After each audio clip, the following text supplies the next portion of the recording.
वसुदेवसुतं देवं कंसचाणूरमर्दनं देवकी परमानन्दं कृष्णं वन्दे जगद्गुरुं मूकं करोति वाचालं पङ्गुं लङ्घयते गिरिं यत्कृपातमहं वन्दे परमानन्दमाधवम्. हरि ओम्.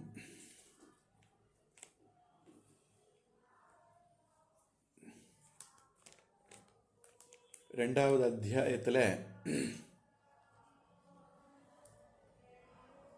கவலைப்பட தேவையில்லாதவர்களை பற்றி கவலைப்படுகிறாய், அறிவாளிகள் கவலைப்பட மாட்டாங்க அப்படின்னு சொன்ன பகவான் அதுக்கு காரணங்கள் ஒவ்வொன்றா சொல்லிகிட்டு இருக்கார். ஆத்மா நித்தியமானது, இதுக்கு முன்னாடி இல்லாமல் இருந்ததில்லை, இனிமேல் இல்லாமல் இருக்க போகிறதில்லை, இப்போ இருக்குங்கிறது நமக்கே தெரியும், அதனால் பகவான் அதை சொல்லலை அப்படின்னு 12வது ஸ்லோகத்தில் சொல்லி, ரெண்டு பேர் இருக்காங்க, ஒருத்தங்க இந்த உடல், இன்னொருத்தங்க இந்த உடலில் இருக்கிறவங்க. தேஹி ஷரீரி, உடலில் இருக்கிறவன், அவன் வேற உடல் வேற. உடல் மாறிக்கிட்டே இருந்தாலும் அவன் மாறுகிறது இல்லை. அதை தேஹினோஸ்மின் யதா தேகே கௌமாரம் யௌவனம் ஜரா 13வது ஸ்லோகத்தில் சொன்னார். அப்புறம் இந்த உடலுக்கு வரக்கூடிய இன்ப துன்பங்கள் கூட வரும் போகும், நிலையாக இருக்கிறது இல்லை. அவை சத்து இல்லை, அசத்து தான் அப்படின்னு சொன்னார். அதனால் இப்படி போகக்கூடியதுக்கு யார் கலங்கிறது இல்லையோ, யார் அதுக்கு அலட்டிக்கிறது இல்லையோ, அவங்க நிம்மதியாக இருப்பாங்க அப்படின்னு சொல்லிட்டு, சத்துன்னா என்ன, அசத்துன்னா என்ன அப்படிங்கிற ஒரு ஆராய்ச்சிக்குள்ள பகவான் இறங்குறார்.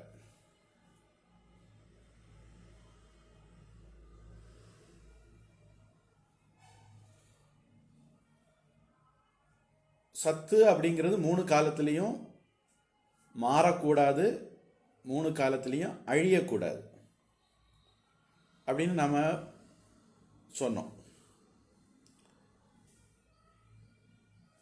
இப்போ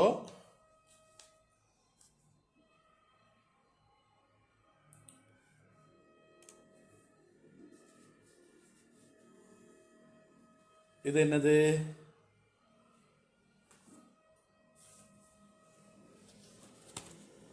கத்தி கப்பல். கத்தி கப்பல் யார் சொன்னாது? விஜயலட்சுமி. இது என்னது? அது சாதா கப்பல். சாதா கப்பல், காற்று கப்பல். இது இப்படி வச்சா 5.5 பெட்டி, 5.5 பெட்டி 4.5 தான் இருக்கு. இப்படி வச்சு ஒரு பாட்டு பாடுவாங்களே, என்ன பாட்டு அது? இதுல நம்பர் எல்லாம் எழுதுவாங்களா, கலர் எழுதுவாங்களா, ஏதோ காணும். இப்போ ஒரு காகிதம் இப்படி எல்லாம் மாறி இருக்கே,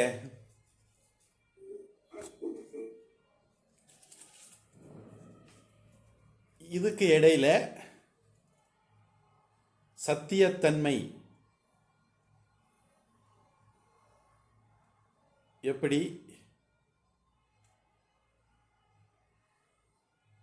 கண்டுபிடிக்கிறது, இந்த மாற்றத்தை நம்ம எப்படி புரிஞ்சுக்கிறது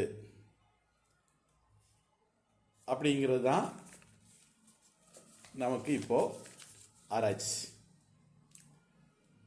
நிர்மலான்ஜி சாங்கை சிவா அப்படிங்கிறவங்கள கூப்பிட்டு என்னன்னு கேளுங்க, அவர் கனெக்ட் பண்ணுறது ஏதோ சிக்கல் இருக்குன்னு நினைக்கிறேன்.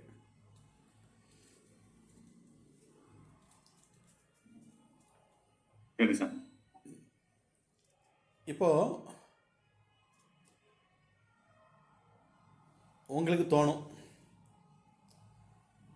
எப்படியோ இருந்த பேப்பரு மாறி கத்தி கப்பலாச்சு, மாறி சாதா கப்பலாச்சு, மாறி அஞ்சரை பெட்டி ஆச்சு. அப்போது மாறுது தானே. அப்படின்னா இந்த மாறுறத நாம்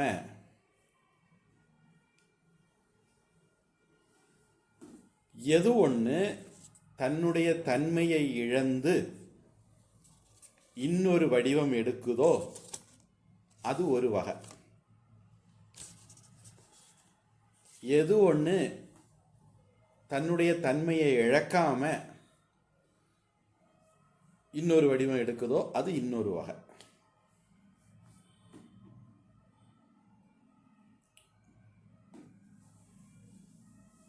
ஸ்வரூப பரித்யாகேன ரூபாந்தர ஆபத்திஹி.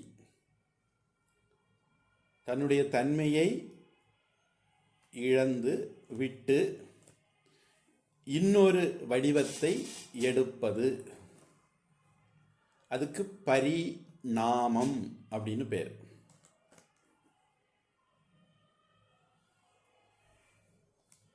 எவல்யூஷன் அப்படின்னு ஒரு வார்த்தையில் சொல்கிறாங்கல்ல, பரிணாமம். பால் தன்மையை இழந்து தயிராக மாறுது. தயிர் கடையும் போது நெய் தனியாக மோர் தனியாக பிரியுது. தயிர் தன்மையை இழந்து வெண்ணெயாக மாறுது. அப்புறம் வெண்ணெயை காய்ச்சினோம் அப்படின்னா அது நெய்யாக மாறுது.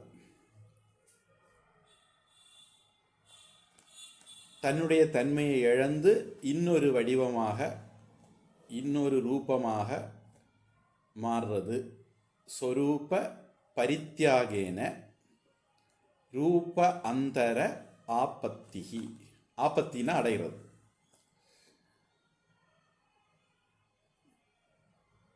இன்னொரு வெரைட்டி, இதுதான் நம்ம அதிகம் பார்த்துட்டு இருக்கோம். இன்னும் ஒரு வெரைட்டி பார்க்கணும். இது மண்ணு, களிமண் பானையாக மாறி இருக்கு. களிமண் தன்னுடைய தன்மையை இழந்திருக்கா? இழக்கல்ல. காகிதம் தாள் கத்தி கப்பலாக மாறிச்சது, கப்பலாக மாறிச்சது, அஞ்சரை பெட்டியாக மாறிச்சது. இது தன்னுடைய தன்மையை இழந்துதா? காகிதம் காகிதமாக இன்னும் இருக்கு இல்லையா? இப்போ தன்னுடைய தன்மையை இழக்காம இன்னொரு வடிவத்தை அடையுது.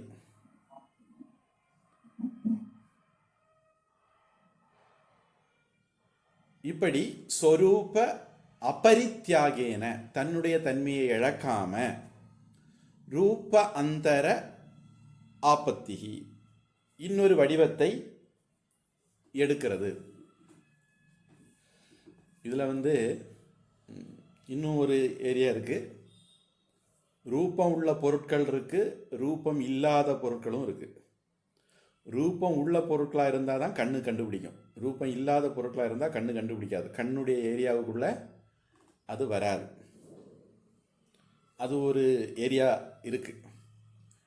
தெரிஞ்ச பொருட்களும் உலகத்தில் இருக்குது, தெரியாத பொருட்களும் உலகத்தில் இருக்குது. அல்லது கண்ணால் தெரிஞ்சிக்கவே முடியாத பொருட்களும் உலகத்தில் இருக்குது. அதுவும் ஒன்று நம்ம ஞாபகம் வச்சுக்கணும். இப்போது இந்த தன்னுடைய தன்மையை இழக்காம இன்னொரு பொருளாக மாறுகிறதுக்கு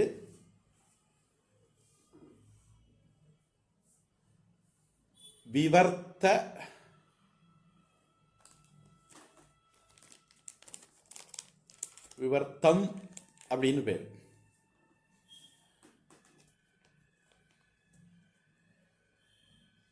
பிரம்ம வைவர்த்த புராணம் அப்படின்னு ஒரு புராணம் இருக்குது. இந்த விவர்த்தத்திலிருந்து தான் அந்த பேர் அந்த புராணத்துக்கு வந்தது. அதாவது கடவுள் அவர் போக்கில் அப்படியே இருக்காரு. ஆனால் இப்படியெல்லாம் காட்சி அளிக்கிறார். அவர் அவருடைய தன்மையை இழக்காம பல்வேறு பேரு வடிவங்களில் காட்சி அளிக்கிறார். அதுதான் பிரம்ம வைவர்த்த அப்படிங்கிற வார்த்தை சொல்லுது.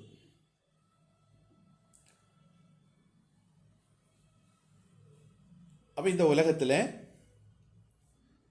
மாற்றங்களில் ரெண்டு விதம் இருக்கு. தன்னுடைய தன்மையை இழக்காமலே மாறுறது, தன்னுடைய தன்மையை இழந்து மாறுறது. இது ஒன்று நம்ம ஞாபகத்தில் வச்சுக்கணும். ஏன்னா மாறின உடனே நம்ம இன்னொரு பொருள் வந்துட்டுது, புதுசாக ஒன்று வந்துட்டுது அப்படின்னு நினைக்கிறோம். கிரியேஷன் அப்படிங்கிற வார்த்தைக்கு புதுசாக ஒன்று வர்றதுன்னு அர்த்தம். ஏற்கனவே இல்லாமல் இருந்து புதுசாக ஒன்று வந்தால் அதுக்கு கிரியேஷன் அப்படின்னு ஆங்கிலத்தில். அதனால தான் விவேகானந்த சாமி கிரியேஷனுங்கிற வார்த்தையை பயன்படுத்த மாட்டார். ஏன்னா நம்ம நாட்டு தத்துவப்படி கிரியேஷன் இல்லை, அது ப்ரொஜெக்ஷன். ஒன்று இன்னொன்னாக வருகிறது, மாறுகிறது அப்படின்னு. இப்போ இந்த இடத்துல இன்னொரு சுவாரஸ்யமான விஷயத்தையும் நாம் கவனிக்கணும். என்ன அப்படின்னா,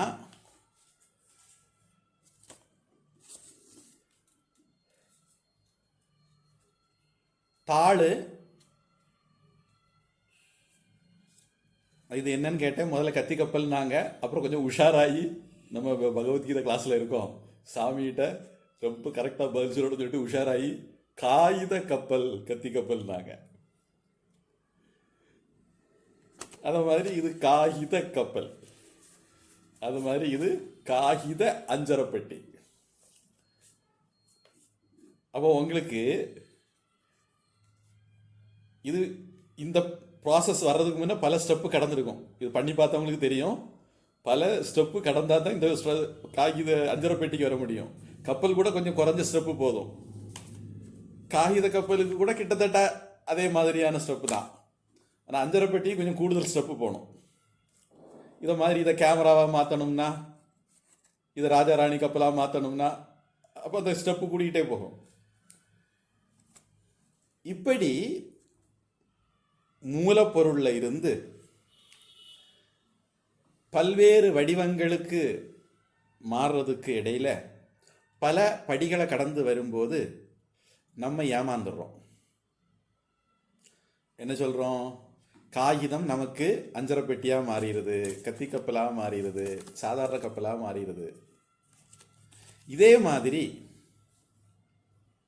ஏதோ ஒரு பொருள் இருக்கு, அந்த பொருள் பல பேரு வடிவங்களை எடுத்துக்கிட்டே இருக்கு.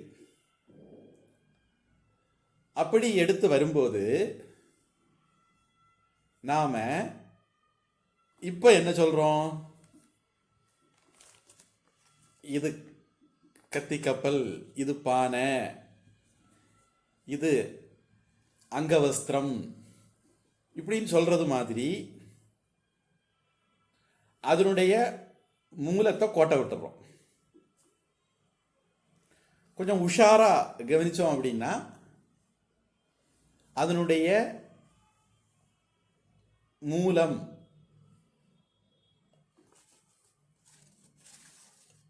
என்னதுன்னு நமக்கு தெரியும், நாம புரிஞ்சுக்குவோம். இப்போ மோதிரம், வளையல், ஜிமிக்கி, மாலை இப்படிலாம் இருக்கு. நாம் என்ன சொல்றோம்? தங்க மோதிரம், தங்க மாலை, தங்க ஜிமிக்கி, தங்க வளையல் இப்படி சொல்றோம். இப்பதான் அது வளையல் ஆயாச்சே, அப்புறம் தங்கன்னு சொல்லலாமா? அதான் மாலை ஆயாச்சே, தங்கம்னு சொல்லலாமா? மோதிரம் ஆயாச்சே, தங்கம்னு சொல்லலாமா? வளையல் ஆயாச்சே, தங்கம்னு சொல்லலாமா? ஜிமிக்கி ஆயாச்சுத, தங்கம்னு சொல்லலாமா? சொல்லலாம் அப்படின்னு நம்ம நடைமுறையில் சொல்லிட்டு இருக்கோம். அப்போ இந்த இடத்துல இந்த ரெண்டுக்கும் இடையில உள்ள தொடர்புக்கு காரண காரியம் அப்படின்னு சொல்லுவோம். அதாவது தாளுக்கும் அஞ்சரை பெட்டிக்கும் இடையில உள்ள தொடர்பு என்னது? தாள் காரணம், அஞ்சரை பெட்டி காரியம். கத்தி கப்பலுக்கும் தாளுக்கும் உள்ள தொடர்பு என்ன? தாள் காரணம், கத்தி கப்பல் காரியம். கப்பலுக்கும் தாளுக்கும் உள்ள தொடர்பு என்ன? தாள் காரணம், கப்பல் காரியம். பானைக்கும் களிமண்ணுக்குள்ள தொடர்பு என்ன? பானை காரியம், களிமண்ணு காரணம். டம்ளருக்கும் களிமண்ணுக்குள்ள தொடர்பு என்ன? களிமண் காரணம், டம்ளர் காரியம். இந்த மூடிக்கும் களிமண்ணுக்குள்ள தொடர்பு என்ன? மூடி காரணம். தூங்கிட்டு இருக்கீங்களா முடிச்சிருக்கீங்களான்னு பார்க்க. மூடி காரியம். மூடி காரியம், மண்ணு காரணம். புதுசாக ஒரு விஷயத்தை உங்களுக்கு அறிமுகப்படுத்துகிறேன். காரணம் காரியம். சில சமயங்களில் இதுக்கு ஒவ்வொன்றுக்கும் சில நுணுக்கங்கள் இருக்கும். சத்து காரணம், அசத்து காரியம். இந்த இடத்துல கொண்டு விட்டுட்டேன். களிமண்ணு காரணம், கப்பு காரியம். களிமண்ணு சத்து, கப்பு அசத். இப்போ நம்ம இன்னும் ஸ்லோகத்தில் தான் இருக்கிறோம். ஊர் சுத்தலேன்னு புரிஞ்சிருக்குன்னு நினைக்கிறேன். இப்போ காரண காரியத்தின் மூலமாக இந்த உலகத்தில் உள்ள எல்லா விஷயங்களையும் புரிஞ்சுக்கிறதுக்கு உலகம் முயற்சி பண்ணுது, முக்கியமாக சயின்ஸ். இது வேலைக்காகுமா, இது சரிதானா அப்படிங்கிறது பெரிய கேள்விக்குறி. நாம வேதாந்தி என்ன சொல்றோம்? எல்லாத்தையும் காரண காரியத்துக்குள்ள அடக்க முடியாது. ஆனால் தொடக்கத்தில் நாமளும் உங்கள் வழிக்கே வர்றது, ஆடுற மாட்டை ஆடி கறக்கணும், பாடுற மாட்டை பாடி கறக்கணுங்கிறதுனால உங்கள் வழிக்கே வந்து காரண காரியம். ஆமாம், காரணம். எந்த ஒரு காரியம் இருந்தாலும் அதுக்கு ஒரு காரணம் இருக்கும்.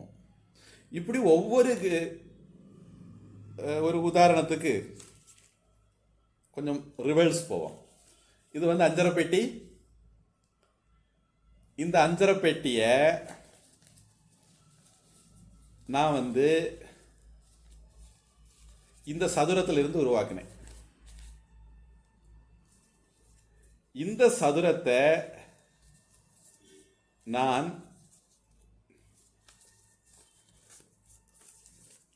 இந்த சதுரத்திலிருந்து உருவாக்கினேன்.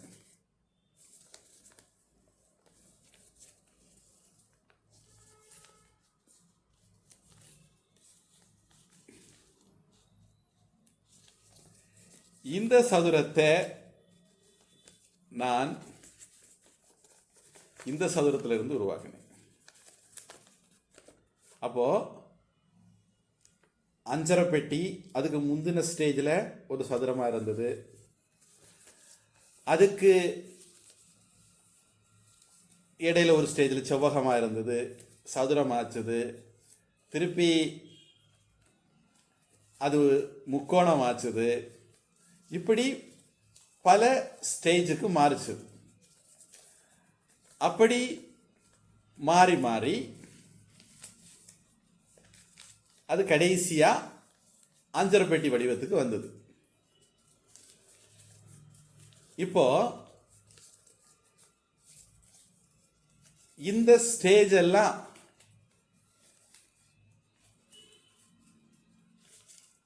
அது தாண்டும் போது நாம் ஒரு விஷயத்தை கவனிக்கிறோம். ஒன்றுக்கு இன்னொன்று காரணமாக இருக்கு.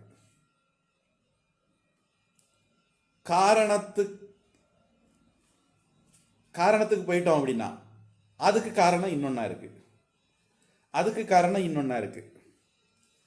இப்போ நாம் இருக்கிறோம், நமக்கு காரணம் நம்ம அம்மா அப்பா. அப்போ அவங்க காரணமா அப்படின்னா அவங்களுக்கு அவங்க அம்மா அப்பா காரணம். அப்போ அவங்க அம்மா அப்பாவோட ஒப்பிடும்போது, நம்ம தாத்தா பாட்டியோட ஒப்பிடும்போது நம்ம அம்மா அப்பா காரியம், நம்ம அம்மா அப்பாவோட ஒப்பிடும்போது நாம காரியம். அப்போ ஒரே பொருள் காரியமாகவும் இருக்கலாம், காரணமாகவும் இருக்கலாம் இல்லையா? அப்ப அதனால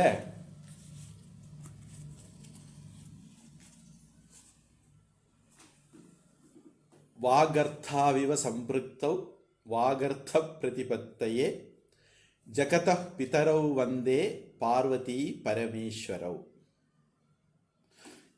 இப்படி அம்மா அப்பா அம்மா அப்பா அம்மா அப்பா அப்படின்னு பார்த்து பார்த்து பார்த்து பார்த்து போனோம்னா ஒரு கட்டத்தில் முதல் அம்மா அப்பா யாரு, முதல் காரணம் யாரு அப்படிங்கிறதுக்கு போகணும். அப்படி ஒன்று இருக்குன்னு வச்சுக்கிடுவோம். அதுக்கு நம்முடைய பெரியவங்க சொல்லியிருக்காங்க பார்வதி பரமேஸ்வரவ். பார்வதி பரமேஸ்வரன் தான் முதல் அம்மா அப்பா. அதாவது பிரம்மன் மாயை, ஈஸ்வரன் பிரகிருதி, இப்படியெல்லாம் சொல்லக்கூடியதான் முதல் அம்மா. அதுதான் முதல் காரணம்.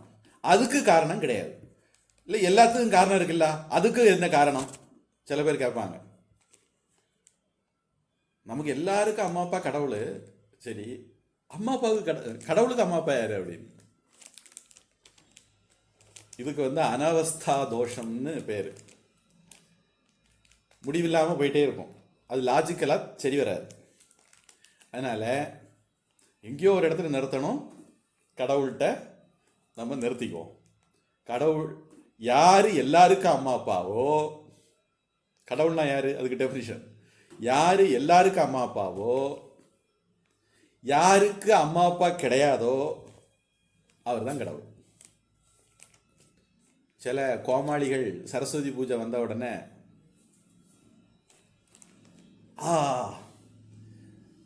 பிரம்மா அவருடைய மகளையே கல்யாணம் பண்ணிக்கிட்டாரு அப்படின்னு கிளம்பி வருவாங்க.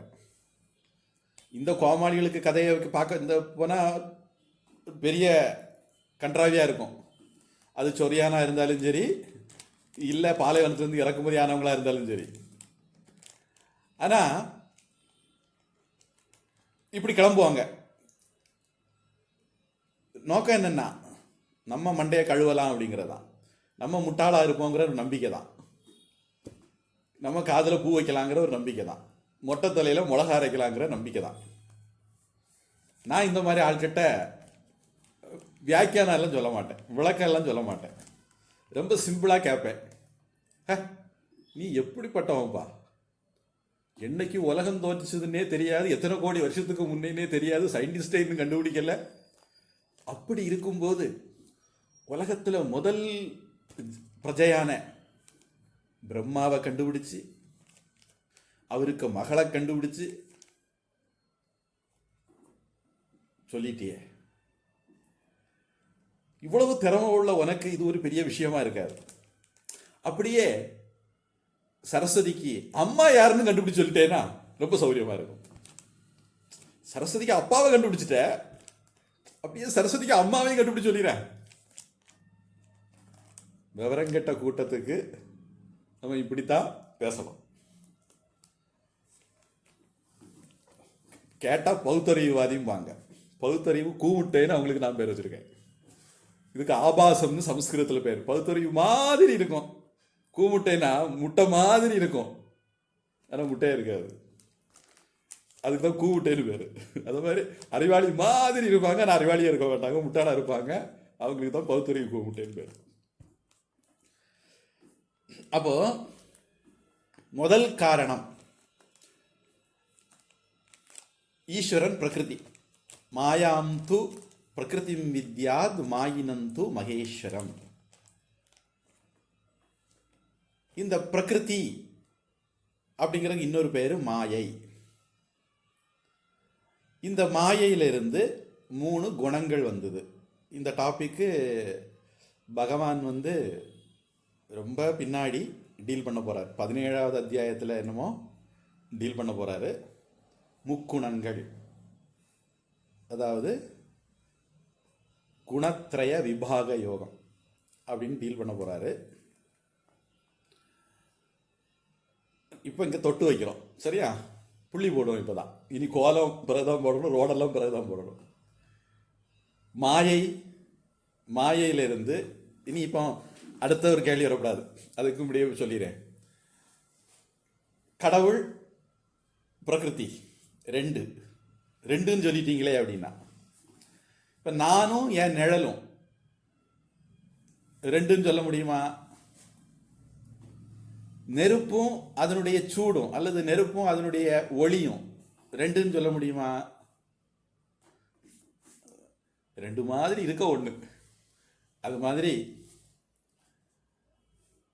மாயைங்கிறது கடவுளுடைய ஒரு சக்தி, அது இன்னொன்று அப்படின்னு சொல்ல முடியாது. அந்த கடவுளுடைய சக்தி மாயையிலிருந்து 3 குணங்கள் வந்தது: சத்துவம், ரஜஸ், தமஸ். கருப்பு, சோப்பு, வெள்ளை. இந்த குணங்கள்ல இருந்து சூக்ஷ்ம பஞ்சபூதங்கள், சூக்ஷ்ம ஞானேந்திரியங்கள், சூக்ஷ்ம கர்மேந்திரியங்கள், அப்புறம் அதுல இருந்து ஸ்தூல பஞ்சபூதங்கள், ஸ்தூல ஞானேந்திரியங்கள், ஸ்தூல கர்மேந்திரியங்கள், இதெல்லாம் வந்தது. இப்போ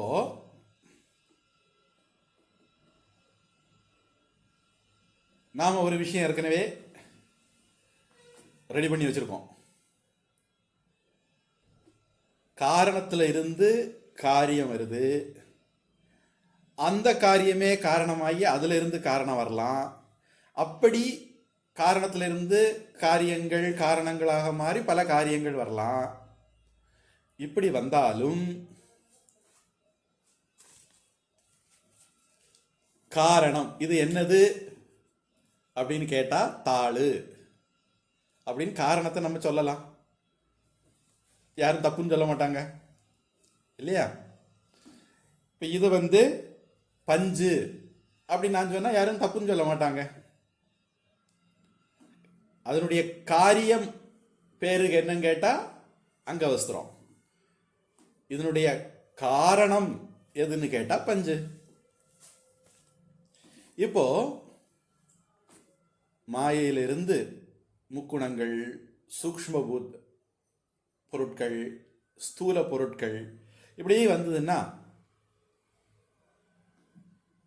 மாயையிலிருந்து வந்ததுனால முக்குணங்களும் மாயதான். முக்குணங்களிலிருந்து வந்ததுனால சூக்ஷ்மமும் மாயதான். சூக்ஷ்மத்திலிருந்து வந்ததுனால ஸ்தூலமும் மாயைதான். அப்போ மாயையிலிருந்து வந்த இது என்னது? மாயை. இது என்னது? மாயை. இது என்னது? மாயை. இது என்னது? மாயை. இது என்னது? மாயை.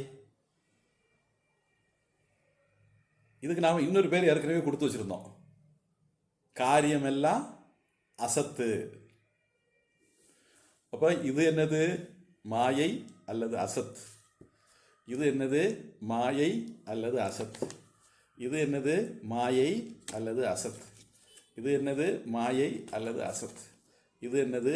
மாயை அல்லது அசத். அப்ப அசத்துங்கிறதுக்கு மாயை அப்படின்னும் நாம பேரு சொல்லலாம். இப்போ உங்களுக்கு கொஞ்சம் சயின்ஸ் எல்லாம் தெரிஞ்சவங்க இருந்தா அவங்களுக்காக வேண்டி ஹிக்கின் போசான்ஸ் அல்லது கடவுள் துகள் அப்படின்னு ஒன்று இருக்கான். அதுல இருந்து எலக்ட்ரான், புரோட்டான், நியூட்ரான் எல்லாம் வருதான். இந்த எலக்ட்ரான் ரஜஸ் அப்படின்னு வச்சுக்கிட்டா, புரோட்டான் சத்துவம்னு வச்சுக்கிட்டா, நியூட்ரான் தமஸ் அப்படின்னு வச்சுக்கிட்டா, இந்த 3 பல்வேறு காம்பினேஷனில் இணைஞ்சு தான் ஹைட்ரஜன், ஹீலியம், ஆக்சிஜன், தங்கம், வெள்ளி, டைட்டானியம், இரிடியம், இப்படி இதுவரைக்கும் நம்ம கண்டுபிடிச்சதா இருக்கட்டும், இனி கண்டுபிடிக்க போறதா இருக்கட்டும், எல்லாம் இந்த அணுக்களுடைய சேர்க்கை. இனி இந்த அணுக்களுடைய சேர்க்கையில் கார்பன் வருது, ஆக்சிஜன் எல்லாம் வருதுன்னு சொன்னேன் இல்லையா? இந்த கார்பன், ஆக்சிஜன் எல்லாம், ஹைட்ரஜன் எல்லாம் வேற வேற ரேஷியோவில் சேரும்போது கரிமச் சேர்மங்கள், முதல்ல சொன்னது கனிமச் சேர்மம்னு வச்சுக்கோங்க. இப்போ கரிமச் சேர்மங்கள் ஆர்கானிக் கெமிக்கல்ஸாக மாறுது. முதல்ல இன்ஆர்கானிக் கெமிக்கல்ஸ் சொன்னேன், இப்போ ஆர்கானிக் கெமிக்கல்ஸாக மாறுது. அப்படி மாறும்போது என்ன ஆகுது? அது அமீபா, யூக்ளினா, அப்புறம் காளான்கள், பூஞ்சைகள், வைரஸ், பாக்டீரியா, மீன், மத்ஸ்யாவதாரம், அடுத்தது ஆமை, கூர்மா அவதாரம், அடுத்தது வராகம், பன்றி அவதாரம், அடுத்தது நரசிம்மம், மனுஷனும் மிருகனும் சேர்ந்து, அடுத்தது பரசுராமன், ஒரு பக்குவப்படாத மனுஷன், அப்புறம் ராமன், ரொம்ப பக்குவமான மனுஷன், அப்புறம் கிருஷ்ணன், தெய்வீகமான மனுஷன். இப்படியே பரிணாம வளர்ச்சி அடைஞ்சு வருது, எவல்யூஷன் அடைஞ்சு வருது. இப்போ நான் எலக்ட்ரான் புரோட்டான், நீங்க எலக்ட்ரான் புரோட்டான் அப்படின்னு சொன்னா யாராவது மறக்க முடியுமா? இனி எலக்ட்ரான் புரோட்டான் கூட முக்குணம் மயம்னு சொன்னோம், சத்வரஜஸ் தமஸ் சொன்னோம். அதுக்கு முன் ஸ்டெப்பு கடவுள் துகள், காடு பார்ட்டிக்கிள், ஹிக்கின் போசான் அப்படின்னு நம்ம எல்லாம் கடவுள் துகள், காடு பார்ட்டிக்கிள் சொன்னா யாராவது மறக்க முடியுமா? முடியாது. அதே மாதிரி நாம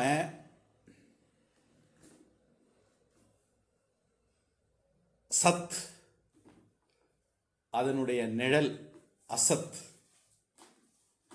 அந்த நிழலுக்கு ஒரு மாயா சக்தி இருக்கு. அது பல்வேறு வடிவங்கள், பேர்கள் எல்லாம் எடுக்கும். வடிவங்கள் இல்லாட்டா கூட பேராது எடுக்கும். சில விஷயத்துக்கு பேர் மட்டும்தான் உண்டு, வடிவம் கிடையாது. சிலதுக்கு பேரும் இருக்கலாம், வடிவம் இருக்கலாம். வடிவம் இருந்தால் கண்டிப்பாக பேர் இருக்கும். இது வரைக்கும் பேர் இல்லாட்டாலும் நம்ம ஆட்கள் பேரை வச்சிருவாங்க. ஓக்கி புயல் அப்படின்னு ஏதாவது ஒரு பேரை வச்சிருவாங்க. வடிவம் வந்துட்டுதுன்னா பேர் வந்துடும். ஆனால் வடிவம் இல்லாததுக்கு, வடிவம் இல்லாத ஒன்று இருக்குன்னு எப்போ நம்ம புரிஞ்சுக்கிறோமோ, நம்ம கண்ணு மட்டும் பிரமாணம் இல்லை, இன்ஸ்ட்ருமெண்ட் இல்லை, காது, மூக்கு, நாக்கெல்லாம் இருக்கு. அதனால இப்போ இனிப்பு அப்படின்னு சொல்றோம். இனிப்பினுடைய வடிவம் என்னது? கசப்புன்னு சொல்றோம். கசப்பினுடைய வடிவம் என்னது? என்ன நிறம் அது? கண்ணுக்கு ஒரு அளவுக்கு சக்தி உண்டு. அந்த சக்திக்குள்ள கண்ணு அல்லாத உலகத்தில் பொருட்கள், கண்ணால் காண முடியாத, உணர்ந்து கொள்ள முடியாத பொருட்கள் இருக்கு. அதுக்கு தான் காது, மூக்கு, வாயெல்லாம் பயன்படுத்துகிறோம். இதையும் தாண்டி பொருட்கள் இருக்கு. அதை புரிஞ்சுக்கிறதுக்கு தான் நம்ம சாஸ்திரத்தை பயன்படுத்துகிறோம். இப்போ இதுவரைக்கும் நான் பேசின விஷயம் எல்லாம் நம்ம கண்ணு, காது, மூக்கு நமக்கு சொல்லி தந்ததா? இப்படியெல்லாம் இருக்கலாம் நம்ம என்னைக்கா கற்பனை பண்ணோமா? ஆனால் சாஸ்திரம் இதெல்லாம் பற்றி யோசித்து சொல்லி வச்சிருக்கு. அதனால் இந்த விஷயத்தில் சாஸ்திரம் ஒரு பிரமாணம். இப்போ கண்ணு, காது, மூக்கெல்லாம் கொஞ்சம் ஒதுக்கி நிறுத்திடணும். அதுக்கு ஏரியாவை தாண்டி வந்துட்டோம், வெளியே வந்துட்டோம், கடந்து வந்துட்டோம்.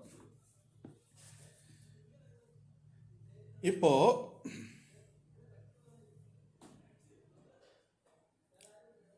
நனவுவாதிகள், அதாவது யாரு கண்டதே காட்சி கொண்டதே கோலம் அப்படின்னு இருக்கிறாங்களோ அவங்க நனவுவாதிகள்னு வச்சுக்கோ. அவங்க என்ன பண்ணுவாங்க? இது புத்த மதத்தில் ஒரு கோஷ்டியாகும். நீங்கள் அந்த கோஷ்டியான்னு பார்த்துக்குங்க. நம்ம நியாயமாக வேதாந்திகளாக இருக்கணும். இது என்னது அப்படின்னா கத்தி கப்பல். இந்த கத்தி கப்பல் இருக்கிறதுனால நாம் பார்க்கிறனா, நாம் பார்க்கறதுனால இது இருக்குதா?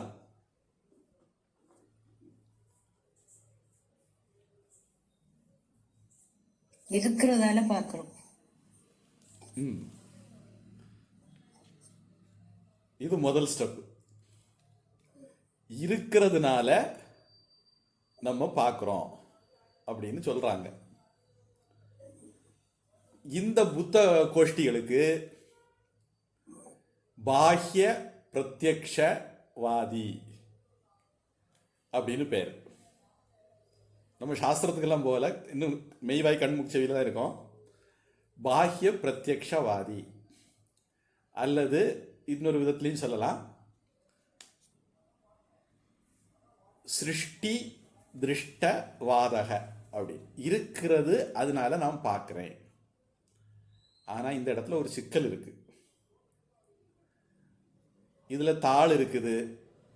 நம்ம கப்பல் கத்தி கப்பல்னு பார்க்குறோம், தாளை பார்க்கல. இதில் ஆட்டம்ஸ் இருக்கு, பார்க்கல.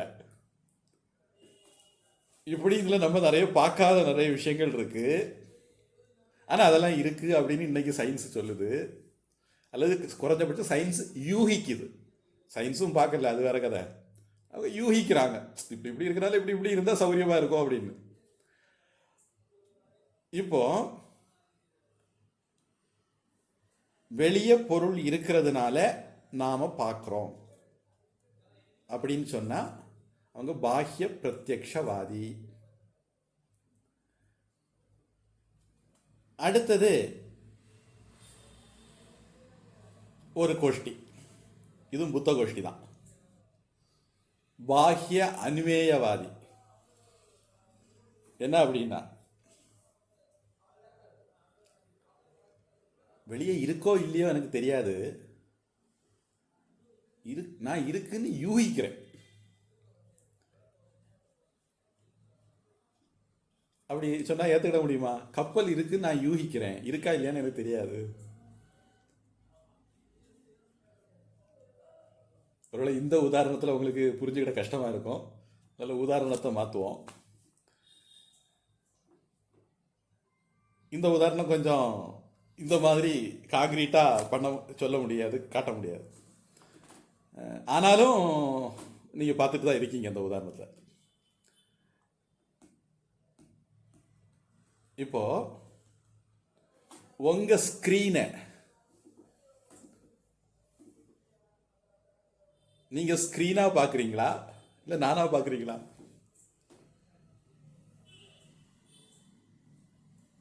சாமி தெரியுது, சாமி தெரியும் போது ஸ்கிரீன் தெரியுதா என்ன? சாமி தான் தெரியுது, ஸ்கிரீனே மறந்து தெரியுது, பேக்ரவுண்டும் தெரியுது, அதனால ஸ்கிரீன் தெரியுது. இல்ல உங்க போன் ஸ்கிரீன் தெரியுதா? இப்ப நானும் இந்த சோர தெரியுமா இருக்கும், போன் ஸ்கிரீன் மறந்து போயிருது. சாமி தான் தெரியும். இதுக்கு நாம பரம்பரையா சொல்ற உதாரணம் என்ன அப்படின்னா, கைத்துல பாம்பை பாக்குறது, கிளிஞ்சல்ல வெள்ளிய பாக்குறது,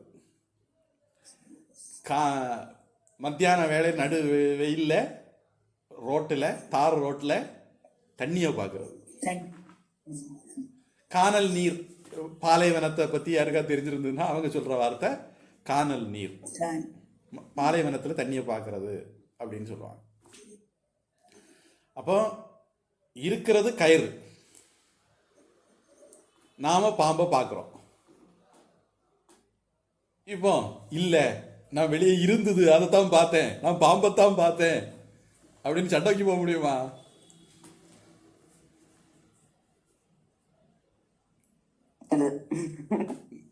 அப்ப வெளியே இருக்கிறத நம்ம பார்க்கல, இல்லாதத பார்த்தோம்.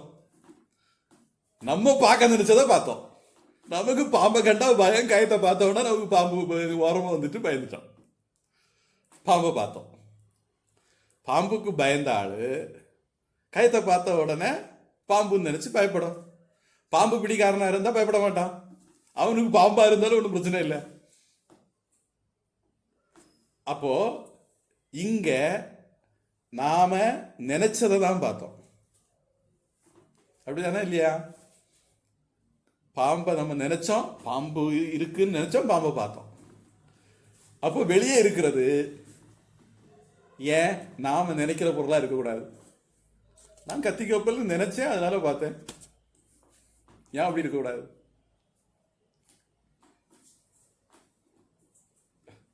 இது ஒரு ஆராய்ச்சி பண்ணுங்க. அடுத்து இன்னொரு ஆசாமி வரா. இதுவும் பௌத்தன் தான். இவங்க யாரையும் நம்ம ஒத்துக்கிட்டது இல்லை, அது வேற கதை. அடுத்த ஆடு இது இவனுக்கு சூன்யவாதின்னு பேர். வெளியே பொருள் இல்லை. இவன் ஒருத்தன் என்ன சொன்னா, பாம்பை நம்ம யூகிக்கிறோம், கற்பனை பண்றோம், அனுமேயம் பண்றோம்னு சொன்னான். இவன் அப்படி இல்லை, ஒன்றும் இல்லை, வெளியும் ஒன்றும் இல்லை, உள்ளேயும் ஒன்றும் இல்லை, ஒன்றுமே இல்லை, உலகத்தில் ஒன்றுமே கிடையாது அப்படின்ட்டான். அவனுக்கு சூன்யவாதின்னு பேர். பொதுவாக நம்ம இந்த ஆசாமிகிட்ட போய் பேசுறதில்ல. அவன் நம்மகிட்ட விவாதத்துக்கு வந்தான்னா, நீ தான் இல்லையே, இல்லாத ஆள்கிட்ட நான் எப்படி பேசுறது அப்படின்னு அவனை கழட்டி விட்டுருது. இனி ஒரு 4வது வெரைட்டி பூத்த மதத்தில் இருக்கு. நான் உங்களுக்கு ஏற்கனவே சொன்னேன்னு நினைக்கிறேன். நாஸ்திகவாதிகள்ல 6 பேர் உண்டு, புத்த மதத்தில் 4 பேர், சமண மதத்தில் ஒருத்தங்க, சாருவாக்கர்கள்னு ஒன்று 6 அப்படின்னு. புத்த மதத்தில் 3 பார்த்துட்டோம்.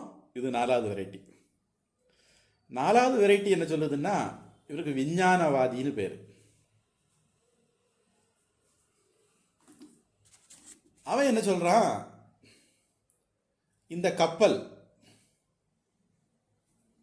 அப்படிங்கிற எண்ணம் தான் இருக்கு.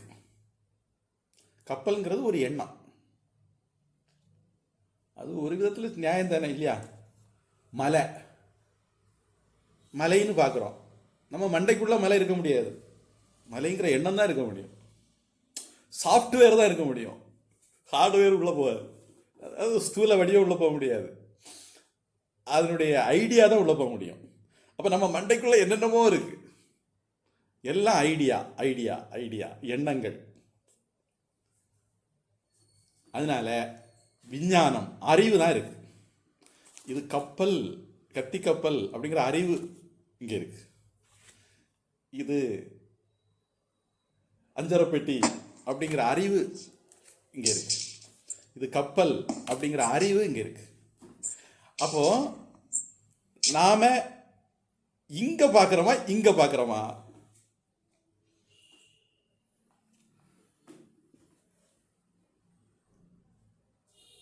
ஒருவேளை கண்ணை மூடிக்கிட்டேன்னு வச்சுக்கோங்க, என்ன வேணாலும் என் முன்னே இருக்கட்டும். கண்ணை மூடிக்கிட்டா ஒன்றும் இல்லை.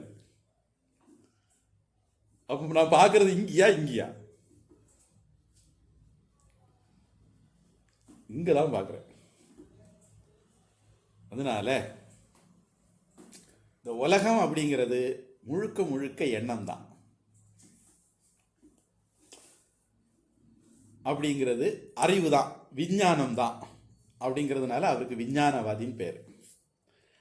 அந்த விஞ்ஞானம் மாறிக்கிட்டே இருக்கும். கத்தி கப்பல் அது போச்சு, அஞ்சரைப்பெட்டியை பார்க்கும்போது கத்தி கப்பல் போயிட்டு, கப்பலை பார்க்கும்போது அஞ்சரைப்பெட்டி போயிட்டு. ஒரு எண்ணம் போகுது, அடுத்த எண்ணம் வருது, ஒரு எண்ணம் போகுது, அடுத்த எண்ணம் வருது. இப்படி எண்ணங்கள் வந்து போய்கிட்டே இருக்கு. அப்படி சொல்றதுக்கு ஒரு கோஷ்டி இருக்கு, அவங்கள க்ஷணிகவாதி அப்படிம்பாங்க. இப்படி வெரைட்டி இருக்காங்களா? நம்ம எந்த வெரைட்டி அப்படின்னா, பிரம்ம சத்தியம், தாடு சத்தியம், கப்பல் மித்தியா, அது நாம் இருக்குன்னு சொல்ல மாட்டோம், இல்லைன்னு சொல்ல மாட்டோம், இல்லவே இல்லைன்னு சொல்ல மாட்டோம், யூகிக்கிறோன்னு சொல்ல மாட்டோம்.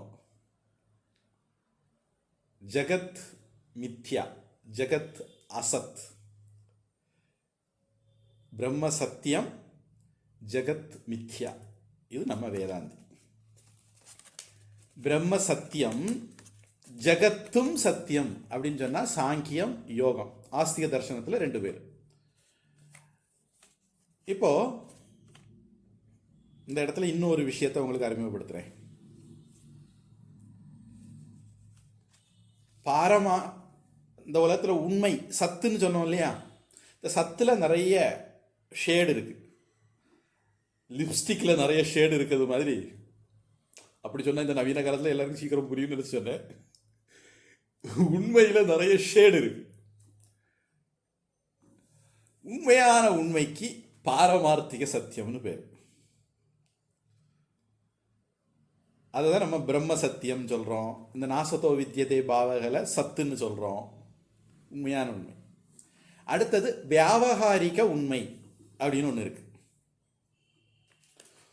உங்களுக்கு இது ஒரு விதம், எனக்கு இது இன்னொரு விதம். நீங்க இதனுடைய தோற்றத்தை தான் பார்க்குறீங்க, ஆனால் நான் என்னால் இதை தொட முடியும் இல்லையா? அதனால் நான் இதை பார்க்குறதுக்கும் நீங்கள் இதை பார்க்குறதுக்கும் இடையில வித்தியாசம் இருக்குது. 2 இப்போ எனக்கு இது வியாவகாரிக சத்தியம். வியாவகாரிக சத்தியம்னா என்ன அப்படின்னா, பொதுவாக நம்ம எல்லாரும் அந்த விஷயத்தை ஒரே மாதிரி பார்ப்போம். நானும் கப்பல்னு பார்த்தேன், நீங்களும் கப்பல் தான் பார்க்குறீங்க, நீங்களும் கத்தி கப்பல் தான் பார்க்குறீங்க, நீங்களும் பானின்னு தான் பார்க்குறீங்க. இது வியாவகாரிக சத்தியம். ஞானிக்கு மட்டும் பாரமார்த்திக சத்தியம் தெரியும், ஞானம் இல்லாதவங்களுக்கு வியாவகாரிக சத்தியம் தெரியும். 3வது ஒன்று இருக்கு, இதுக்கு பிராதிபாசிக சத்தியம்னு பேர். அது எந்த கோஷ்டி அப்படின்னா, பக்கத்து வீட்டில் ரோஜா பூத்துருக்கு. இந்த ரோஸு எவ்வளவு அழகா இருக்கு, ரோஸு அழகா இருக்கு, ரோஸு ரோஸா இருக்கு. வியாவகாரிய சத்தியத்தில் ரோஸு அழகா இருக்கு அப்படின்னா அது பிராதிபாசிகம். பாகக்காய் ஒரே கசப்பு, பாகக்காவா இருக்கு வியாவகாரியத்தில். சாமி சொல்லுவாங்க, சாமிக்கு பாகக்காய் பிடிக்கவே பிடிக்காதான். ஒரு வீட்டில் சாப்பிட விருந்து கூப்பிட்டுருந்தாங்க. அப்போ அன்னைக்கு பாகக்காய் கூட்டம் வச்சுருந்தாங்க, பொரியல். நம்மள சில பேர் கூட இந்த பழக்கம் இருக்கலாம். கல்யாண வீட்டுக்கு போனால் என்ன பண்ணுவோம், பந்தியில் நிறைய வச்சுருப்பாங்க, அதில் நமக்கு பிடிக்காததை முதல்ல எடுத்து சாப்பிட்டு தீத்துருது, அப்புறம் பிடிச்சதை கடைசியில் ரசித்து சாப்பிடு. அப்போ இதை மாதிரி சாமி என்ன பண்ணாங்க, பாகக்காய் முதல்ல உள்ளே தள்ளிடுவோம் அப்படின்ட்டு பாகக்காய் எடுத்து உள்ளே போட்டாங்க. அந்த வீட்டுக்காரங்க என்ன பண்ணாங்க, இலையில முதல்ல தீர்ந்து போச்சேன், சாமிக்கு பாகக்காய் ரொம்ப இஷ்டம் போல இருக்கு அப்படின்னு அடுத்தது கொண்டு வச்சாங்க. சாமி அடுத்தது எடுத்துட்டாங்க, இவங்க அடுத்தது கொண்டு வச்சாங்க. அப்போதான் சாமிஜி மனசாச்சு, ஓஹோ இது வந்துக்கிட்டே இருக்கும் அப்படின்னு சொல்லிட்டு சுதாரிச்சுட்டாங்க. இப்போ அடுத்த வீட்டில் சாமியை விருந்துக்கு கூப்பிட்டாங்க. அந்த வீட்டுக்காரங்க இந்த வீட்டில் விசாரிச்சாங்க, அது சாமி உங்கள் வீட்டுக்கு வந்தால என்னத்தை விரும்பி சாப்பிட்டாங்க அப்படின்னு. அது பாகக்காய் சாமி விரும்பி சாப்பிட்டாங்க. உடனே அவங்க பாகக்காய் பொரியல், பாகக்காய் தீயல், பாகக்காய் சாம்பார்னு எல்லாம் பாகக்காயிலே வச்சுட்டாங்க. அப்புறம் சாப்பிட்டு சாமிக்கு பாகக்காய் ரொம்ப இஷ்டம் ஆயிடுச்சு, பாகக்காய் பிடிச்சு போச்சு. ஒருத்தருக்கு பாகக்கானா பிடிக்குது, ஒருத்தருக்கு பாகக்கானா பிடிக்கல. ஒருத்தருக்கு இனிப்பு பிடிக்குது, ஒருத்தருக்கு இனிப்பு பிடிக்கல. ஒருத்தருக்கு ஒரு பொருள் அழகா இருக்கு, ஒருத்தருக்கு இன்னொரு பொருள் அழகா இருக்கு. ஒருத்தருக்கு அழகா இருக்கிற ஒரு பொருள் இன்னொருத்தருக்கு அவலட்சணமா இருக்கு. இந்த இப்படி ஒரு உலகம் இருக்க, இந்த உலகத்துக்கு பிராதிபாசிக சத்தியம்னு பேர். தாளு தற்காலிகமா நம்ம அப்படி வச்சுக்குவோம், ஈஸ்வர சிருஷ்டி. ஒருவேளை தாளுன்னு சொன்னா உங்களுக்கு சண்டை குழப்பம் வரும், வேண்டாம் விட்டுருங்க. இந்த உலகம் ஈஸ்வர சிருஷ்டி. பஞ்சபூதங்கள், மரஞ்செடி கொடிகள், பாக்டீரியா, வைரஸ், மனுஷங்க, இதெல்லாம் ஈஸ்வர சிருஷ்டி. ஏன்னா இப்போ தாளை நான் சேஷாயி கம்பெனிக்காரன் தான் உற்பத்தி பண்ணுறான்னு நீங்கள் சண்டை வந்துடக்கூடாது. அதனால தாளுக்கு செல்லோஸ் வேணும், செல்லுலோஸை பகவான் தான் உற்பத்தி பண்ணுறாரு. இப்போ இந்த உலகம் அப்படிங்கிறது ஈஸ்வர சிருஷ்டி, வியாபகாரிக சத்தியம்ங்கிறது ஈஸ்வர சிருஷ்டி, பிராதிபாசிக சத்தியம் அப்படிங்கிறது ஜீவ சிருஷ்டி. நாம உற்பத்தி பண்றோம். கடவுள் படைத்த உலகம் நல்லா தான் இருக்கு. நாம வெடிகுண்டு வச்சு கழுத்து அறுத்து அதை அரக்கத்தனமா அலங்கோலமானதா மாத்துறோம். இது மனுஷனுடைய புண்ணியம். இதுல நாம வெளிவர வேண்டியது, அல்லது நாம புரிஞ்சுக்க வேண்டியது, நாம புத்திசாலியாக வேண்டியது, இந்த பிராதிபாசிக சத்தியத்தினுடைய பிடியிலிருந்து வெளியே வரணும். பிராதிபாசிக சத்தியத்தை நம்ம புரிஞ்சுக்கணும். ஈஸ்வர சிருஷ்டி நம்மளை பெரிதாக பாதிக்காது. பிராதிபாசிக சத்தியம் பாதிக்கிற அளவுக்கு, ஜீவ சிருஷ்டி பாதிக்கிற அளவுக்கு, சுகதுக்கங்களை தர்றதுல, நிம்மதியின்மையை தர்றதுல ஈஸ்வர சிருஷ்டிக்கு, வியாபகாரிக சத்தியத்துக்கு இடம் கிடையாது.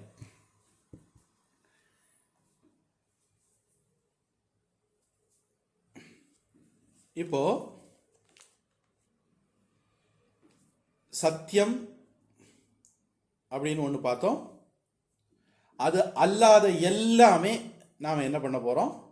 அசத்தியம் கேட்டகரியில் கொண்டு வந்துட போகிறோம்.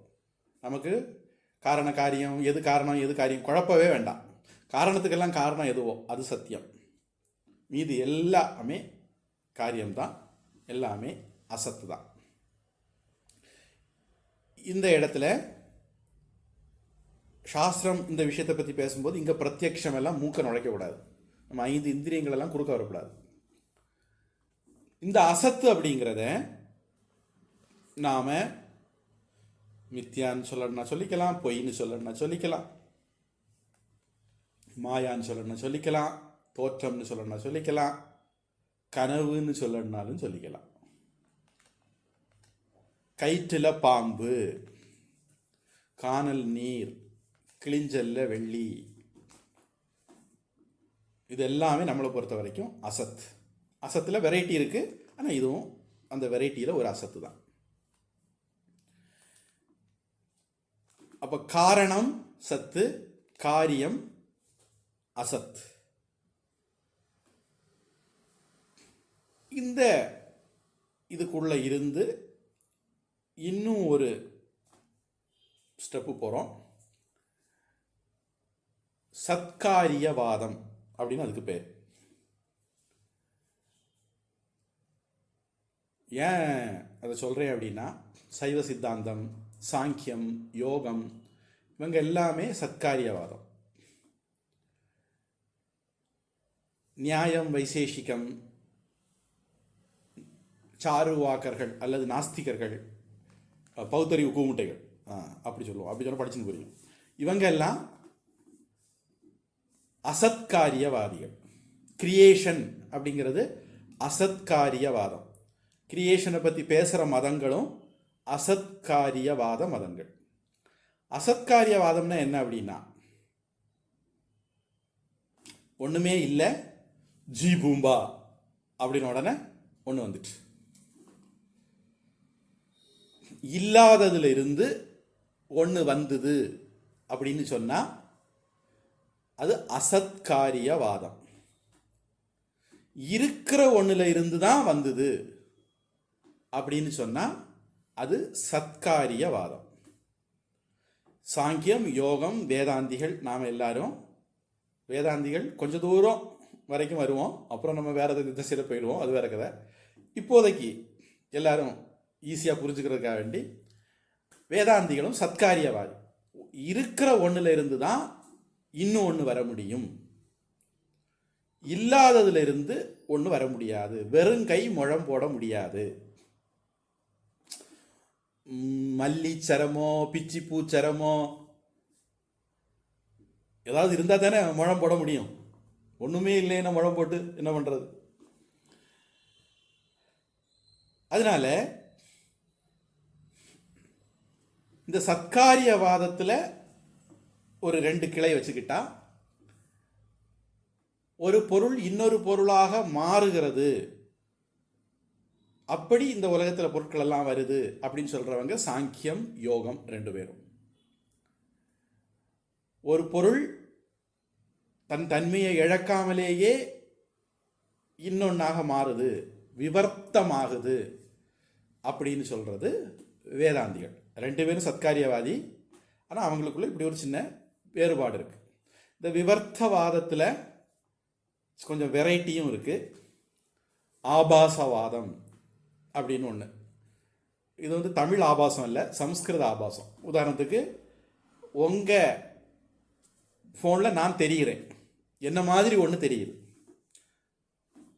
ஆபாசம், பாசம்னா தெரிகிறது, வெளிப்படுது. ஆபாசம்னா இங்க ஒரிஜினல் மாதிரியே அங்க தெரிகிறது,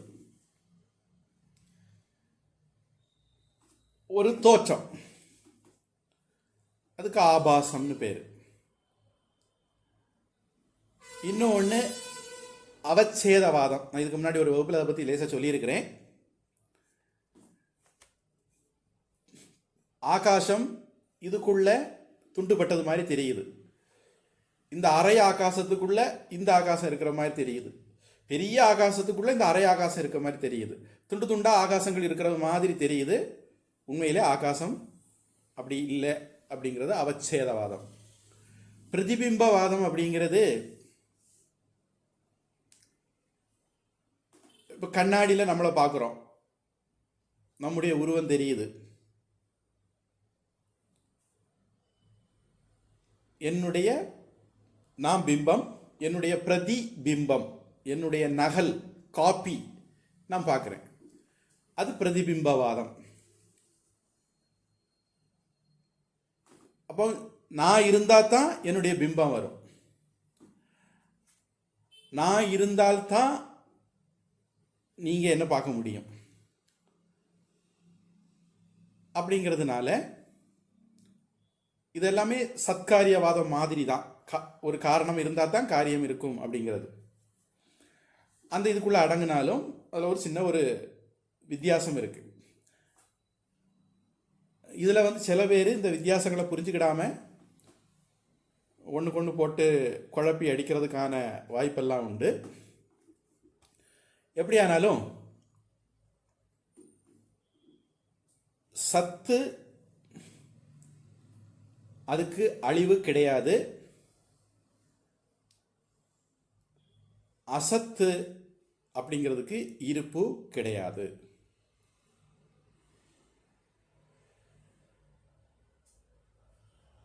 சத்து எப்போதும் பேரு வடிவம் எல்லாம் மாறினாலும், தோற்றத்துக்கு வந்து தோற்றம் இல்லாமல் போனாலும், இப்போ உங்கள் தோற்றத்துக்கு வந்தது, இப்போ தோற்றத்திலிருந்து போயிட்டுது, ஆனாலும் அது இருக்கு. இப்போ நான் கண்ணை மூடிக்கிட்டேன், எனக்கு எதுவும் தெரியல, அதுக்காக வேண்டி எல்லாம் உலகம் இல்லை அப்படின்னு ஆகாது. அதனால சத்து அப்படிங்கிறது அழியாதது, மாறாதது, தன் தன்மையை இழக்காதது. அசத்துங்கிறது மாறக்கூடியது, பேரு வடிவங்கள் மாறும், சத்தை ஆதாரமாக வச்சுருக்கோம், சத்து இல்லாட்டா இது இருக்காது, தாள் இல்லாட்டா கப்பல் இருக்காது, களிமண் இல்லாட்டா பானை இருக்காது. இது மாதிரி கடவுள் இல்லைன்னா இந்த உலகம் இருக்காது. அதனால் கடவுள் சத்து, இந்த உலகம் அசத்து. கடவுள் சத்து, நம்முடைய உடல்கள், உலகத்தினுடைய அங்கம் தான் நம்முடைய உடல், நம்முடைய உடல் அசத். அப்போ அசத்தான பீஷ்ம துரோணாதியர்களுடைய உடல் அழியும், மாறும். இதை தவிர்க்க முடியாது. அசோச்சியான் அன்வசோச்சக, கவலைப்பட தேவையில்லாத விஷயத்தை பற்றி கவலைப்படுகிறாய். அசத்து எப்போதும் இருக்காது, தற்காலிகமாகத்தான் இருக்கும். பீஷ்ம துரோணாதியாருடைய உடலும் அசத்து, அது அழியத்தான் செய்யும். நீ அம்பு விட்டாலும் அழியும், நீ அம்பு விடாட்டாலும் அழியும். பீஷ்ம துரோணாதியுடைய ஆத்மா அது சத்து, அது நீ தலைகீழா நின்னாலும் அழிக்க முடியாது. அதனால சத்துக்கு எக்காலத்திலும் அழிவில்லை, மாற்றமில்லை. அசத்துக்கு மாற்றம், அழிவு. அழிவுங்கிறது கொட்டேஷனுக்குள்ள, நம்ம அழிவுக்கு அர்த்தம் வேறையாக்கும். இல்லை, சுவாமிஜி வந்து டெஸ்ட்ரக்ஷன் அப்படிங்கிற வார்த்தையும் பயன்படுத்த மாட்டார் இங்கிலீஷில் பேசும்போது. நம்முடைய லயம், அழிவுங்கிறது, லயம்னு ஒரு வார்த்தை வச்சுக்கிறோம், ஒடுங்குதல். சிருஷ்டி தோன்றுதல், லயம் ஒடுங்குதல். இதுதான் நாம வச்சிருக்கிற வார்த்தை. தோன்றுதல், ஒடுங்குதல், சிருஷ்டி, லயம். அதனால அவ்யக்தம் வியக்திமாபன்னம் அப்படின்னு கிருஷ்ணன் கீதையில் சொல்லுவார். தோற்றத்துக்கு வந்தால் நம்ம அதை ரெக்கக்னைஸ் பண்ணுறோம். அது தோற்றத்திலிருந்து போகும்போது அதை நம்ம ரெக்கக்னைஸ் பண்ணுறதில்ல. அதனால நமக்கு அது வந்து போகிற மாதிரி இருக்குது. அதனுடைய ஆதாரம் எப்போதுமே இருக்குது, அந்த பொருள் வந்து போகிறது மாதிரி இருக்குது. ஆத்மா எப்போதும் இருக்கிறது. அதை தாங்கி இருக்கக்கூடிய, அது வெளிப்படக்கூடிய உடல் வந்து போகிறது. ஆத்மா அழிக்கவே முடியாது, யாராலையும் முடியாது. உடலை நாம் அழிக்காட்டாலும் அது அழிய தான் போகுது. அதனால அழியக்கூடியது, அழியாதது ரெண்டுக்கும் இடையில, சத்து அசத்துக்கு இடையில உள்ள வித்தியாசத்தை புரிஞ்சுக்கோ அப்படின்னு பகவான் சொல்கிறார். நாம் தொடர்ந்து அடுத்த வகுப்பில் பார்ப்போம். ஏதாவது கேள்வி இருந்தால் கேட்கலாம்.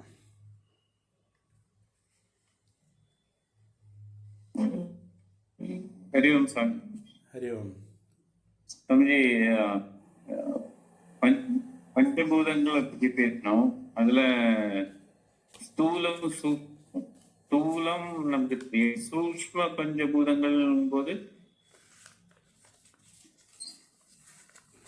பொதுவாக சூக்ஷ்மம் அப்படிங்கிறதுனால நம்முடைய கண்ணு காது மூக்குக்கு உட்படாதது அப்படிங்கிற அர்த்தம் அதுக்குள்ளேயே அடங்கிட்டது. ஆனாலும் நமக்கு புரிய வைக்கணுமே, அதனால அதை என்ன சொல்லலாம் அப்படின்னா, நம்ம கனவுல பார்க்குறோம் இல்லையா, கனவுல பார்க்கக்கூடிய எல்லாமே சூக்ஷ்மம். நம்முடைய உடலை பார்க்கலாம், அங்கே நம்ம பஞ்சபூதங்களை பார்க்கலாம், உலகத்தை பார்க்கலாம், தாவரங்களை பார்க்கலாம். இதெல்லாமே சூக்ஷ்மம். பொதுவாக சூக்ஷ்மம் ஒரு ப்ராசஸுக்கு பிறகு நம்ம கண்ணு காது மூக்குக்கு ஸ்தூல இந்திரியங்களுக்கு தெரியக்கூடியதாக மாறுது. அப்படி மாறும்போது அதை ஸ்தூல பஞ்சபூதம் அப்படின்னு நம்ம சொல்கிறோம். அதுக்கு பஞ்சீகரணம் அப்படிங்கிற ஒரு மெத்தடாலஜி இருக்குது. திரிவிருத்கரணம்னு இன்னொரு மெத்தடாலஜி இருக்குது. எப்படியானாலும் அது ஒரிஜினலாக, ஒரு உதாரணத்துக்கு இது வந்து பூமி, பஞ்சபூதத்தில் இதை பூமின்னு வச்சுக்குவோம். மண்ணுங்கிறதுனால உங்களுக்கு பளிச்சுன்னு புரியுங்கிறதுனால அப்படி சொன்னேன். இப்போ இது பூமி அப்படின்னா நீங்கள் என்ன நினைக்கிறீங்க? இது பூமி மட்டும் அப்படின்னு நினைக்கிறீங்க. ஆனால் நம்முடைய வேதாந்தப்படி இதில் அரைப்பங்கு பூமி சூக்ஷ்ம பூமி, அப்புறம் காலே அரைக்கால் சூக்ஷ்ம ஆகாசம், காலே அரைக்கால் சூக்ஷ்ம வாயு, காலே அரைக்கால் சூக்ஷ்ம அக்னி, காலே அரைக்கால் சூக்ஷ்ம நீர். அப்படி அதெல்லாம் சேர்ந்து ஒரு அரைப்பங்கு. அப்படி ஒன்று ஆகிதான் இந்த பூமி அப்படிங்கிறது வருது. அப்படிங்கிறது நாம் அதை விளக்குறோம். சூக்ஷ்ம பஞ்சபூதங்கள் இப்படி ஒரு ப்ராசஸ் மூலமாக ஸ்தூலமாக மாறுது. இதே மாதிரி ஸ்தூல ஆகாசம், ஸ்தூல வாயு, ஸ்தூல அக்னி, ஸ்தூல நீர், நம்ம கண்ணு காது மூக்குக்கு நாம் உணரக்கூடிய கிரகிக்கக்கூடியது இப்படி ஒரு ப்ராசஸுக்கு பிறகு தான் வந்திருக்கு. அதனால் ஒரிஜினலாக நாம் பார்க்குற தண்ணியில் 5 பூதமும் இருக்குது, சூக்ஷ்ம பூதம் 5 இருக்குது. ஒரிஜினலாக நாம் பார்க்கக்கூடிய அக்னியில் ஸ்தூல சூக்ஷ்ம பஞ்சபூதங்களும் இருக்குது. நாம் பார்க்குற வாயுவில் பார்த்தால் நம்ம வாயு ஆகாசம் ரெண்டும் நம்ம பார்க்குறது இல்லை. அதனால தான் திரிவிருத்கரணம்னு இன்னொரு மாடல் நாம் கொண்டு வந்தோம். சில பேர் நம்ம பார்க்காததுனால உலகத்தில் வாயுவும் இல்லை ஆகாசமும் இல்லை அப்படின்னு சொல்கிறவங்க இருக்காங்க. அது இந்த சாருவாக கோஷ்டி, பௌத்திரி கூமுட்டை. புத்த மதத்தில் ஒரு கோஷ்டி என்ன சொல்லுதுன்னா ஆகாசம் கிடையாது அப்படின்னு சொல்லுது. ஏன்னா அது பார்க்கல, அதனால ஆகாசம் கிடையாது. காற்று இல்லைன்னு சொன்னால் முறை மாட்டிக்கிடுவான், மூக்கை பிடிச்சா முடிஞ்சு போச்சு, சோரி முடிஞ்சு போச்சு. அதனால் அவன் காற்று இல்லைன்னு சொல்கிறது இல்லை. அவன் பௌத்தரி கூமுட்டை இல்லை, கொஞ்சம் விவரம் கூடனவன் இல்லை. அதனால் அவன் காற்று இல்லைன்னு சொல்ல மாட்டான், ஆகாசம் மட்டும் இல்லைன்னு சொல்லுவான். ஆனால் நம்மளை பொறுத்த வரைக்கும் ஸ்தூலமாக இருக்கக்கூடிய இது எல்லாத்துலையும் 5 பூதங்கள் இருக்குது. இப்போ ஒரு உதாரணத்துக்கு இப்போ நம்ம உடம்பு இருக்குன்னு வச்சுக்கோங்க. நம்ம உடம்புக்குள்ளே சூடு இருக்குது, நம்ம உடம்புக்குள்ளே தண்ணி இருக்குது, நம்ம உடம்புக்குள்ளே கட்டியான பூமி மாதிரி பிருத்திவி மாதிரியான வஸ்து இருக்குது, நம்ம உடம்புக்குள்ளே ஆகாசமும் இருக்குது. அது சில சமயங்களில் வயிற்றுக்குள்ளே சில பேருக்கு பௌத்தரி பூமுட்டைகளுக்கு இங்கே ஆகாசம் இருக்குது. அதனால் வாயு பின்ன மூச்சு இழுக்கிறோம், வாயும் இருக்குது. அப்போ நாமளே பஞ்சபூதம் சேர்ந்தவங்க தானே. இது நமக்கு புரிஞ்சுக்கிறதுக்காக வேண்டி சொன்னேன். நமக்கு புரியாட்டாலும் கூட எல்லா இடத்துலையுமே பஞ்சபூதங்கள் சூக்ஷ்ம பஞ்சபூதங்கள் நிறைஞ்சு தான் இருக்குது. ஸ்தூல பஞ்சபூதமே கூட நம்ம உடம்புல இருக்குங்கிறத சொல்ல வந்தேன். அதனால் சூக்ஷ்மம் அப்படிங்கிறது இந்திரியங்களுக்கு புலனாகாதது, ஆனால் இருக்கிறது.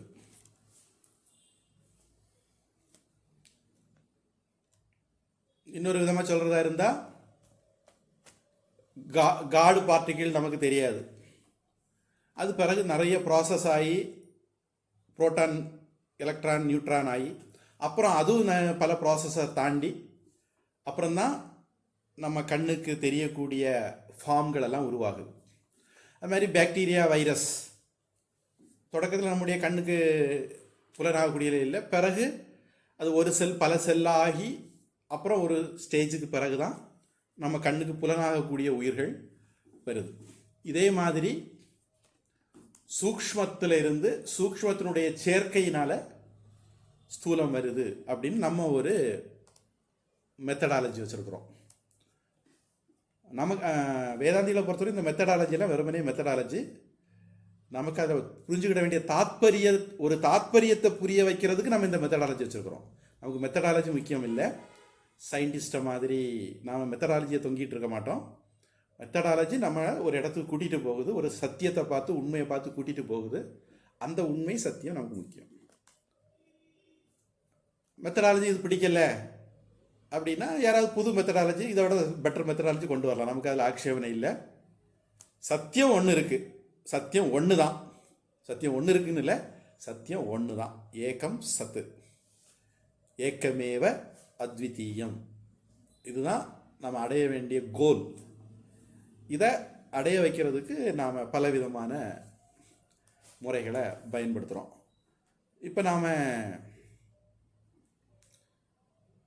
என்ன ஆன்லைன் கிளாஸ் நடத்துறதுனால நான் உங்களுக்கு என்னுடைய உருவம் உங்களுக்கு தெரியுது, அதுவே ஒரு மாயை மித்தியை அப்படிங்கிறதெல்லாம் நான் கூட சேர்த்துக்கிறேன். அவ்வளோதான். இப்போ உள்ள காலத்துக்கு இது புரிகிறது முடியும், புரிஞ்சுக்கிறதுக்கு ஈஸியாக இருக்கும்.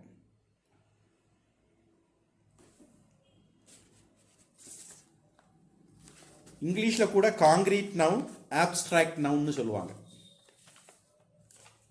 அது கொஞ்சம் இதை மாதிரிப்பட்ட ஒரு கான்செப்ட் தான். ஆனால் நம்ம கொஞ்சம் அதையும் விட ஒருபடி மேலே. புரிஞ்சுதா?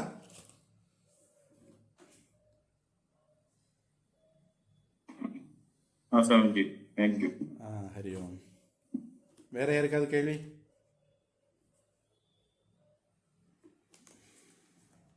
அந்த சாமி பாவக்காய் ரெண்டாவது வீட்டுல கொடுக்கும்போது சாப்பிட்டாங்களா, ரெண்டாவது விட்டாங்களா?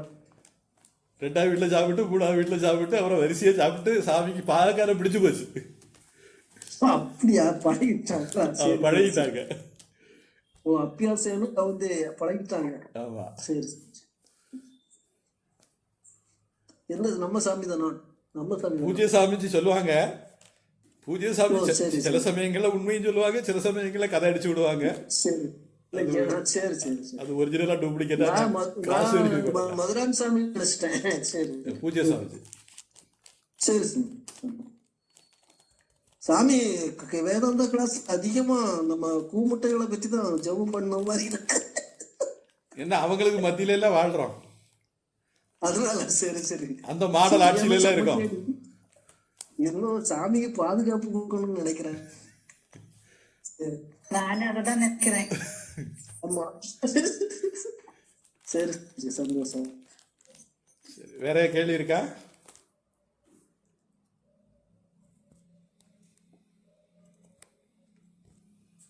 சரி, பிரார்த்தனை.